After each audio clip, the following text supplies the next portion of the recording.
Gracias, Javier. Alberto ha dicho que se tiene que ir, así que lo saludamos, lo lamento, y deja un Sí, saludo a Sí. todos. Yo Bueno, aprovecho velozmente para decir que justamente el elemento de construcción de comunidad que en nuestros proyectos es tan necesario, es exactamente de nuevo el mismo que necesitamos afuera.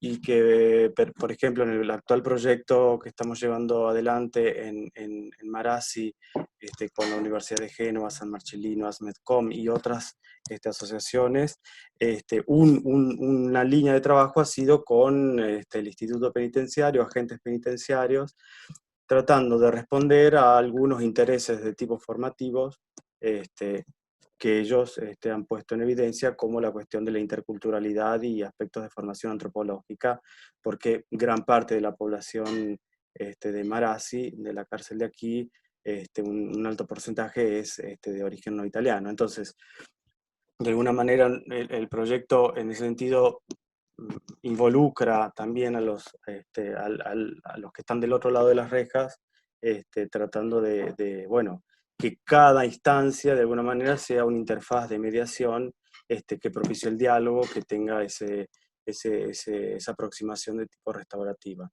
Pero dejo un poco el fundamental. espacio a... Sí, Mariana, vos querías... Sí, a mí me había quedado que quiero compartir porque me parece que es como una, una anécdota que aporta mucho a estos temas. Me contacta por Facebook hace una semana una de las chicas que participa de Probemos Hablando, que está detenida en la cárcel de mujeres y bueno, salió en libertad. Entonces me busca en Facebook, me pidió de contacto y me habla, me manda un mensaje y empezamos a conversar y eh, me dice que bueno, que salió en libertad, que está re contenta, y yo le planteo, porque veníamos de una reunión de equipo muy profunda hablando de esta cuestión, de nuestro rol de facilitadores del diálogo, y le digo, ay, qué fuerte, salís de estar encerrada y pasás a otro encierro, haciendo como referencia a la cuarentena, ¿no? Y me dice ella, no, nada que ver. No, me dice, ¿cómo? ¿Qué es lo que estás relacionando? Esto no es ningún encierro. Me dice, ¿cómo te parece un encierro esto? Me dice, de hecho te estoy contactando por Facebook desde una computadora. Esto para mí es la libertad. Lo quiero compartir porque me interpeló, ¿no? También, o sea, yo haciéndome la que manejo y uno, ay, estamos encerrados, quiero mis derechos civiles y bueno, eh, me parece como importante también a veces no presuponer o no suponer o no dar por dicho lo que alguien privado de la libertad puede sentir en cuanto a tal situación, una u otra, porque la perspectiva es totalmente diferente. totalmente de acuerdo. Cuesta Totalmente. mucho convencer al servicio penitenciario de ser permeable para que se pueda llegar a generar mecanismos horizontales dentro del sistema carcelario, porque el diálogo interpela lógicas de poder. Cuando uno Claro. lleva el tema del diálogo al encierro, bueno, está tocando intereses de poder. El servicio penitenciario se ve interpelado por esto, se ve cuestionado por esto, es abierto en cuanto a las posibilidades de generar este tipo de programas. No, no, bueno, yo no sé si puede hablar cualquiera, puede hablar cualquiera. Sí. En nuestra experiencia, Alejandro, sí, todo el tiempo ha habido un antagonismo o una oposición frente a esta tarea, a esta labor de implementar procesos de diálogo en la cárcel, los procesos de negociación. Espanta a las autoridades. Sobre todo, como digo, romper los paradigmas, por ejemplo, del enfoque punitivo. el enfoque de control, el enfoque de negocio, porque también la cárcel es un negocio perverso. Entonces, para muchas de las autoridades lo que importa es tener control, imposición, coerción, ¿verdad? Inclusive hasta violencia contra los internos para reducir cualquier acción que pudiera haber. No es tan claro, fíjense, si la cárcel tuviera dos tareas, que es asegurar que la persona esté privada de su libertad, pero por otro lado llevar a cabo procesos de reinserción, esta parte de procesos de reinserción no la creen, no la entienden. Ellos con que estén presos, con que estén asegurados dentro de la cárcel, ya con eso creen que cumplen su tarea. Entonces, y es muy amenazante para ellos que un interno se fuga, o que una amenaza de fuga, o que hay una amenaza de motín, etc. La parte de reinserción no la visualizan. No se dan cuenta, fíjense, el delito tendría que tener 3 etapas. La prevención no la hacemos. La prevención trabajando en la familia, en la comunidad y las escuelas no la hacemos. Está mal. La corrección en la cárcel cuando ya se cometió el delito. Y la reinserción, que es lograr que el interno salga y que tenga una vida lanzadora. Ninguna de las 3 está funcionando. Pero yo creo que algo que es muy interesante aquí es, nosotros tenemos que propugnarnos como vendedores de ideas, vendedores de intangibles. El tema del trabajo con los internos tiene que depender de una venta de ideas.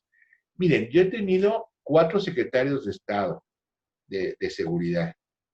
Hemos tenido como unos 22 directores de los Cerezos, del Cerezo, y como unos casi 30, 26, 28 comandantes de seguridad del sistema.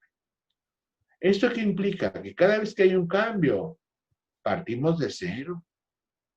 Y hay que venderle la idea, hay que invitarlos, hay que traerlos y presentarles, armar todo un kit de PowerPoint o de presentaciones o de videos para hacer.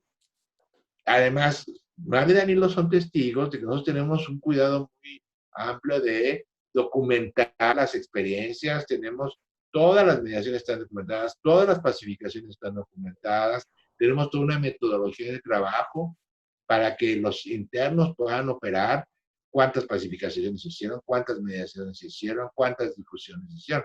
Hay un proceso de supervisión muy claro y todo eso hay que venderlo. Hay que promover con las autoridades el trabajo documentado. Además de todo, tenemos una documentación audiovisual.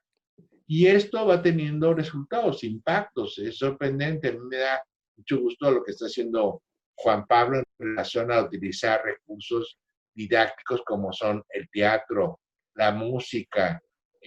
Pues tenemos los himnos de mediación, tenemos los teatros de mediación, sketch de mediación, tenemos cuentos de mediación, o sea, todos los recursos que se puedan utilizar, tenemos el cómic de mediación, tenemos los carteles de mediación, o sea, es un trabajo, esto de TV Cacharro, pues son recursos maravillosos de crear videos o crear presentaciones sobre temas relacionados con la mediación. Yo tengo mi programa en el Cerezo, donde así como estoy hablando con ustedes, les platico a los muchachos sobre temas. A ver, vamos a abordar un tema específico y eso se publica ahí en el circuito cerrado del Cerezo, donde todas las celdas observan esto porque en todos lados hay televisión. Este trabajo, pero Pablo, discúlpame, y ahí en Italia, ¿cómo es el circuito? ¿Les está costando trabajar con el servicio penitenciario, Mara, Danilo, Juan Pablo, o les abrieron las puertas fácilmente? Adelante, Juan. Danilo, Mara. No, Juan. Aquí, de alguna manera, la construcción de relacionamiento con las autoridades, de nuevo, ha sido difícil en el caso de Milán, que es la experiencia como más antigua que tenemos, y tal vez mucho más fácil en el caso de Génova. Lo que pasa que frente a una situación de seguridad, porque la pandemia ha activado todos los recursos en ese sentido de de atención a la seguridad y efectivamente lo que se evidencia es que la institución penitenciaria es una institución muy frágil, porque se contagia uno y se contagian todos. Entonces, Sí. de frente a eso se hace recurso a lo que ya se sabía. Entonces se cerraron todas las puertas y tuvieron que empezar a gestionar el gran delirio adentro. En ese sentido, agradezco a Danilo que ha mencionado las revueltas de los primeros días en marzo, porque se han muerto 14 personas y no sabemos cuántas otras personas ¿Y han por qué? estado exacto, ni por qué y qué otras personas han quedado en el tendal, digamos. Y en ese sentido nosotros siempre hemos dado la disponibilidad para acercarnos y poder ayudar en lo que sea necesario. Nos han respondido muy pocas veces a los mails, como decía Mara anteriormente, y en algunas condiciones y circunstancias tampoco es posible hacer nada, porque cuando el caos ya está instalado, ¿qué se hace? O sea, No. desde un lugar de diálogo y tal, es, bueno, bien complejo. Pero bueno, querría que Danilo o Mara también dijeran algo. Sí. Yo quería compartir una reflexión que necesitaría por lo menos una hora, así que voy a intentar en pocos minutos, ¿no? Porque creo que son todos temas muy interesantes, todos temas muy interesantes lo que he escuchado. El tema es, en este tiempo de encierro, es un tiempo de encierro para nosotros, para la gente que es fuera. Y creo que podemos experimentar un poco, solo un poco, lo que es vivir un tiempo de encierro. Bueno, yo he podido salir siempre por tema de trabajo, por ejemplo, ¿no? Y también con miedo, claro. Pero he tenido que, no he podido encontrar los amigos, la gente que quiero mucho, los que son para mí los más importantes en mi vida. Uy. Y reflexioné mucho sobre este tema. Yo creo que necesitamos de un norte en esta conversación. Y tenemos que elegir cuál es el norte, ¿no? Porque claro que el norte es algo de convencional.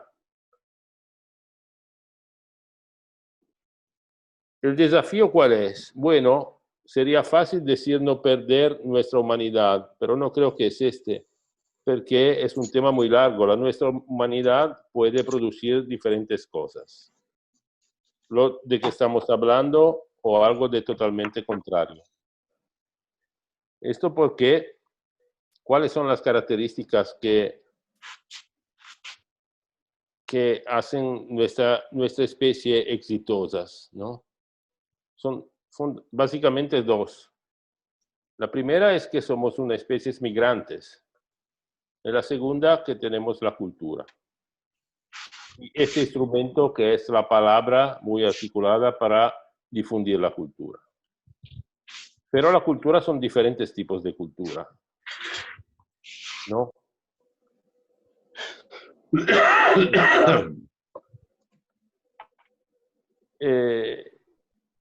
Yo creo que tenemos que construir una hegemonía cultural. Nosotros estamos hablando como si fuera, ¿cómo se dice scontato? ¿Scontado? Escuchando. Sí. Ayúdame, Juan Pablo. Que Descontado, como descontado, por supuesto. que Sí. nuestra hegemonía cultural que tenemos en la cabeza, yo, Ale, nosotros somos amigos, nos conocimos, ¿no? Es la cultura, pero no es verdad. Hablamos de justicia. ¿Qué es la justicia? Para nosotros es una cosa, para otras culturas es otra cosa, ¿no? Yo creo que tenemos que renegociar nuevamente esta idea, sobre todo en esta temporada, que es una trampa enorme, yo creo. Es muy lindo poder hablar, o ahora nosotros, en México es mañana, en Buenos Aires es la tarde, en Italia es noche, de esta forma. Pero no es lo mismo de cuando fuimos en casa en Buenos Aires, en casa de Mariana, todos juntos a charlar, a hacer Sí. fiestas. No, no es lo mismo. Es una trampa enorme esta. Mira que la idea de cuál es la mirada, cuál es la idea justa, legal, de tratar los temas, depende. En el 1942, los campos de exterminios en Alemania eran legales. O sea, era algo que la ley del Estado reconocía como normal, necesario.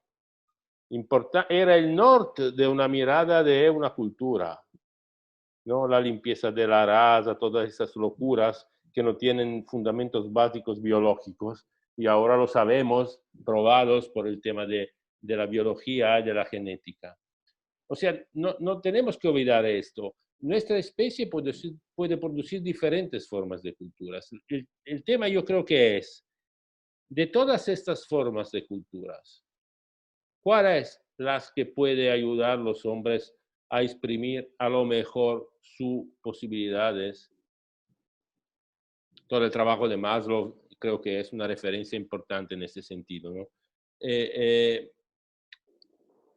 Porque yo creo que si no tenemos cuenta de esto hoy y lo vamos a dar por descontado, vamos a fracasar. El hombre el hombre de la especie sapiens, porque los otros no lo sabemos, está constituido, ¿no? Hecho de relación con los otros seres humanos, con los animales, con la naturaleza, con todos. Y la gente que está en la cárcel está privada de esta relación, de una forma mucho más fuerte de lo que estamos viviendo nosotros hoy con este tema de la restricción, del lockdown, como lo llaman, que siempre las palabras inglesas parecen algo de bueno, ¿no?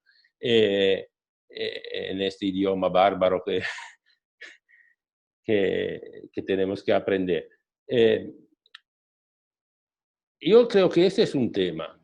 O sea, de verdad podemos pensar que en un enfoque de una hegemonía cultural que ve, como yo creo la nuestra, ¿no? Una hegemonía cultural que tiene respeto por la vida de todos los seres viventes y también por la naturaleza, que no tiene un enfoque antropocéntrico, se dice así en español, ¿no?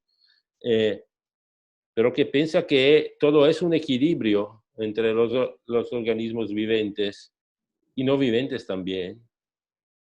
Y yo creo que de realidad podemos pensar que una intervención de recuperación, de rehabilitación, de crecimiento puede pasar a través de la privación de la relación.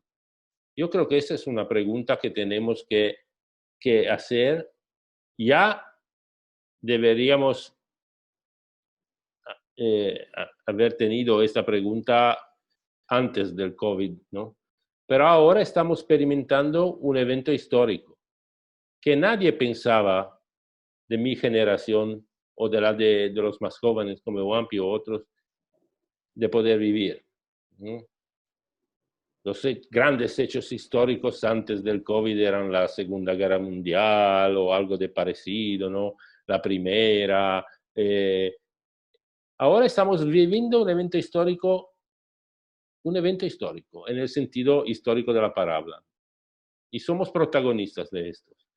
Y podemos salir de estos eventos, de este conflicto enorme que tenemos con la naturaleza, de una forma más positiva, de crecimiento, más constructiva, o esperar de volver a lo que era antes, que no creo que era el modelo mejor de vida, el mejor modelo económico, el mejor modelo de servicios sociales posible, ¿no? El artículo que escribió Carlos Jiménez, yo lo he podido leer ayer, sobre el tema de mediación y democracia, yo creo que es muy interesante, porque nos permite de retomar el tema de la democracia después de de los primeros estudiosos de la democracia hasta hoy, y de cómo tenemos que retomar la cultura que es al fundamento del tema de la democracia. Porque yo creo que los temas que hemos hablado ahora están en un marco cultural y funcionan en un marco cultural, en una hegemonía cultural, que es una de las posibles hegemonías culturales que podemos producir como especie humana. Y tenemos que elegir cuál es la que puede desarrollar las posibilidades de expresiones de la humanidad de cada uno para más personas o menos. Yo creo que ahora estamos trabajando en un enfoque que va a privilegiar un número muy pequeño de personas. Claro, yo sé y soy consciente que es un tema enorme el de las cárceles. Pero yo creo, siempre lo digo, que tenemos que ver las cárceles como un monumento al fracaso de la comunidad, de nuestra comunidad, y no como algo de indispensable, de descontado, de necesario, ¿no?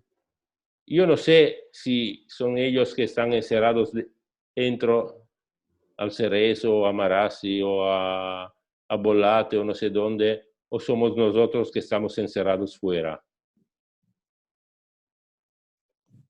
Son dos caras de la misma, no sé cómo se dice, ¿no? Moneda. Moneda. ¿no? Moneda.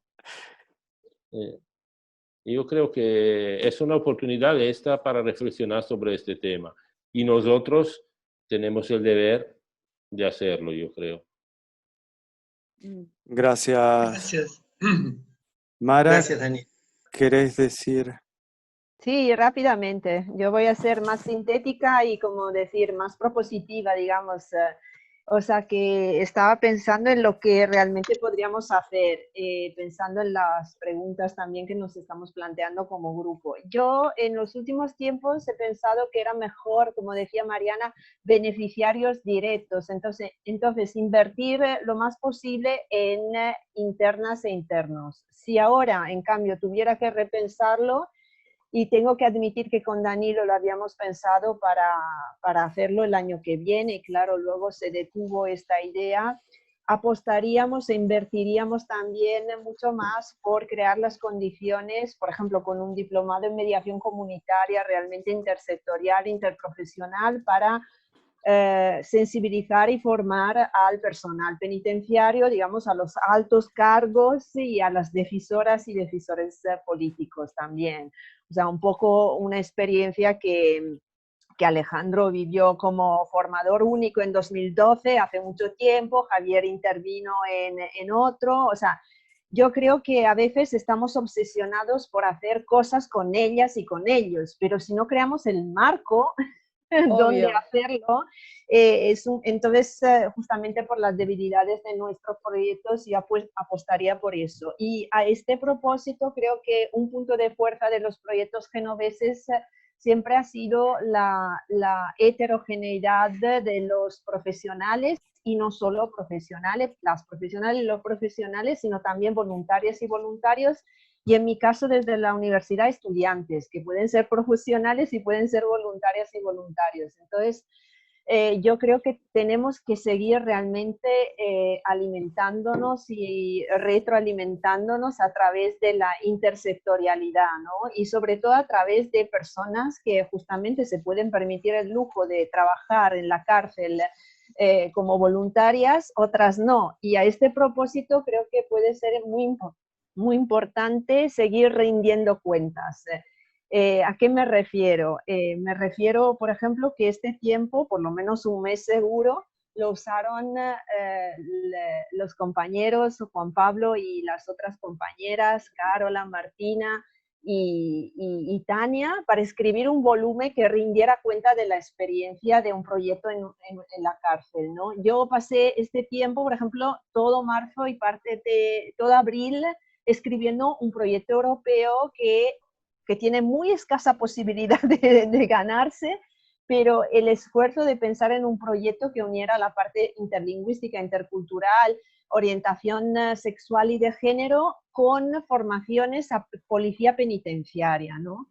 Y a este propósito creo que sigo soñando sobre todo un proyecto intercontinental, eso sí, Argentina, México, Italia, porque yo creo que si no creamos las condiciones va a resultar más fuertes con algo que realmente nos comprometa, nos obligue, nos contrate de alguna manera a trabajar juntas y juntos.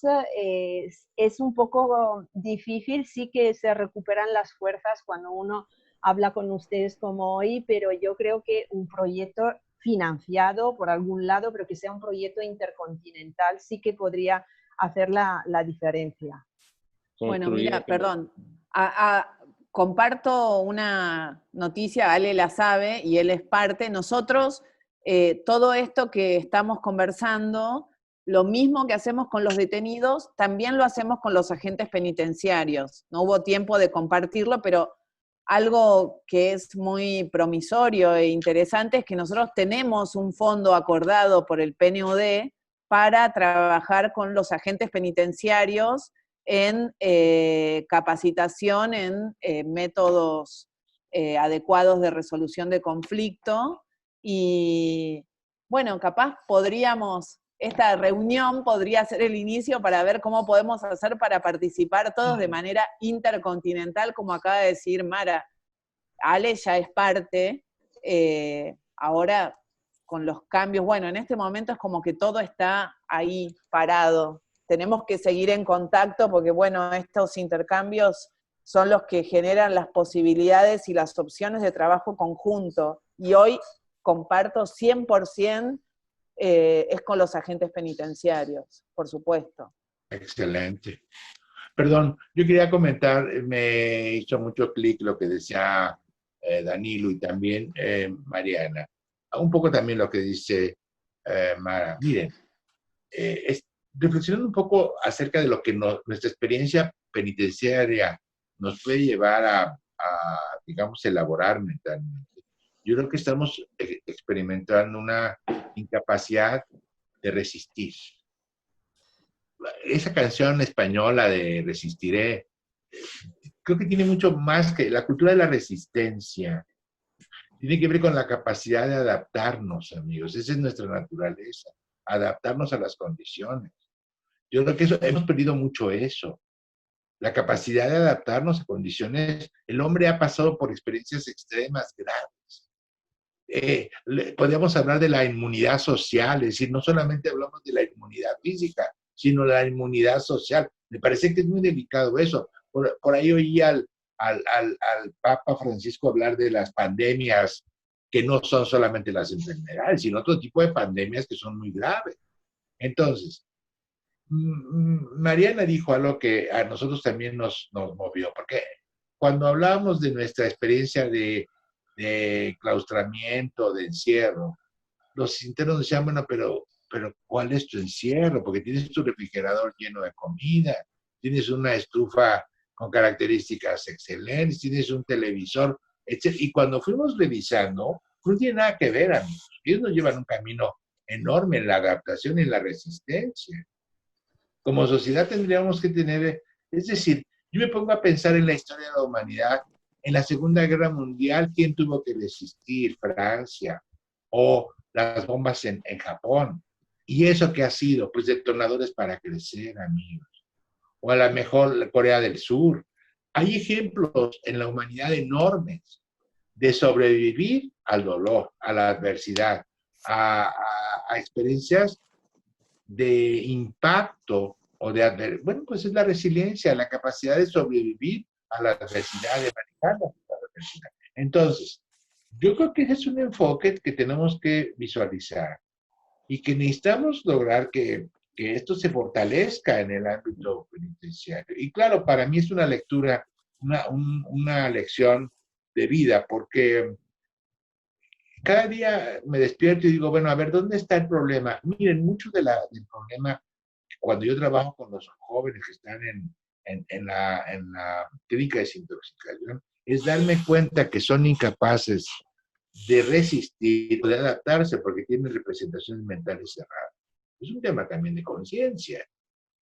¿En qué medida yo puedo lograr que una gente cambie un paradigma? ¿O en qué medida una persona tiene esas representaciones magnificadas porque a lo mejor viven en la culpa, en el miedo, en el duelo, en el coraje, en el resentimiento? Y si no trabajamos en eso, no van a poderlo superar. Es un tema que hoy por hoy pues nos impacta a nosotros también, porque a lo mejor estando encerrados estamos luchando con nuestros propios infiernos personales, ¿verdad? Eso. A lo mejor no es tanto que haya tanto problema por estar encerrado. Hay gente que no tiene que comer porque se canceló su opción de trabajo. Cada quien va de alguna manera descubriendo el reto de resistir. Y bueno, pero una parte fuerte, por lo menos en la lectura que bien decía Mariana o que decía Danilo, esta capacidad de adaptación, a lo mejor una revisión antropológica de la condición del ser humano en su capacidad de sobrevivir, eso es lo que ha significado la evolución. Y yo creo que Fabi, vamos en ese camino. Bueno, perdón. gracias, porque ya llevamos como 2 horas y quien escuchara esto tal vez se nos va a ir. Van a desesperar. Yo agradezco, ya cerrando este encuentro, que seguramente puede ser parte de diálogos anteriores y diálogos futuros. Muy de acuerdo con muchas cosas para charlar y problematizar y profundizar otras cosas. Seguramente es un hecho social total el que estamos viviendo, que nos puede permitir repensar y renegociar el contrato social que hacemos como grupo y como individuo. Lo que pasa es que, de nuevo, si lo tomamos como desafío, se logra, si no, puede ser bien difícil. Nato, tus palabras. Sí. A mí me hubiera gustado incluir algunos tópicos de discusión dentro de lo que era este diálogo. A veces no me veo muy ubicado en el rol de facilitador solamente, pero bueno, lo asumo como tal. Y lo que quiero simplemente significar es, más allá de la riqueza de las expresiones, es que nada de todo esto existiría si ustedes no estuvieran. Y esto es así, objetivamente así, porque cuando uno visualiza estos programas, tiene mucho que ver con cada uno de ustedes. Yo, más allá de conocerlos personalmente, creo en su vocación, en su postura ideológica, en su posicionamiento, en su intencionalidad, en su modo de ver la vida, en sus enfoques, y creo que todo esto está condensado en estos programas. Este modo de inspirar a los demás para poder seguir haciendo, yo lo quiero sintetizar solamente con una frase que soltó Danilo en un momento. Me interesó mucho todo el planteo de todos, en especial el cultural de Danilo, que nos genera más desafíos, tener una mirada antropocéntrica nos genera un horizonte, pero esto que dijo él, ¿qué es lo que podemos hacer si nuestra mirada cambia? Y creo que todo esto se pudo hacer porque cambió la mirada de ustedes y les fueron imprimiendo no solo una adaptación, sino un sello de calidad a lo que se está haciendo. Y damos muchas veces la cabeza contra la pared porque decimos esto requiere reajuste, esto sería mejor tener más protagonismo y no lo tenemos, sería bueno que nos abrieran más fácilmente las puertas y no nos las abren. Bueno, pero vamos derribando muros de a poquito. Y creo que esto de derribar muros de a poquito también es aprendizaje. El aprendizaje compartido tiene que ver con esto, con una posibilidad que es a futuro de seguir haciendo cosas juntos. Me parece fantástica esta mirada intercontinental que propone Mara, y que ya de hecho Mariana tiene un enfoque sobre esto. Y agradecerle enormemente a Javier por ser el maestro de todos, en verdad. Es así. Si alguien nos enseñó todo esto, es Javier, y todos estamos eternamente agradecidos a él, y verdaderamente, bueno, seguimos siendo tus discípulos, Javier, en esto. Discípulos, total. Discípulos Sí. total. A Juan Pablo, que fue el protagonista central de que esto fuera posible, porque él nos armó el guión, fue anfitrión y al mismo tiempo, bueno, marcó nuestros tiempos. Y nosotros que no cumplimos ninguno de los tiempos que Juan Pablo nos marcó, cuando teóricamente deberíamos ser cultores del tiempo, bueno, hicimos todo lo contrario. Creo que hicimos todo lo que pudimos y salió lindo, salió lindo. Es muy rico poder dialogar entre nosotros, es muy rico poder pensar juntos, es muy rico seguir trabajando juntos, y de hecho, yo creo que somos un equipo de trabajo. Yo lo concibo así. Todos los que estamos acá somos ya un equipo de trabajo y transmitimos eso y mostramos eso, y qué bueno que nos podemos juntar para mostrar a los demás que podemos pensar juntos en función de, bueno, los desafíos de la etapa. Creo que este presente nos marca una oportunidad también de no volver a la normalidad que teníamos y de reconstruir una normalidad que queremos o que aspiramos o que de hecho podemos aportar algo hacia esa nueva normalidad. Más allá de las condiciones objetivas que posiblemente tengan impedimentos para poder introducir cambios. Creo que nosotros somos parte del cambio. Y bueno, y en ese sentido a mí me gustaría que con una expresión de deseo, que esto no decaiga, ¿no? Que esto no decaiga, que esto que introdujimos aquí sea parte de también un relanzamiento de nuevas acciones. Así que volvamos a agradecidísimos encontrarnos. con todos. Sí, agradecidísimos con todos, y bueno, seguramente los alumnos van a estar encantados, los equipos van a estar muy contentos de ver estos desarrollos así dialógicos entre nosotros, y bueno, y cuáles son los inconvenientes, los desafíos, las propuestas, lo que va surgiendo también de un pensamiento colectivo. Un gustazo. Gracias. Bueno, muchas gracias. Gracias, Muchas gracias. gracias. Hasta luego. Besos. Qué lindo. Gracias. Chao. Eso, Chao, gracias. hasta luego.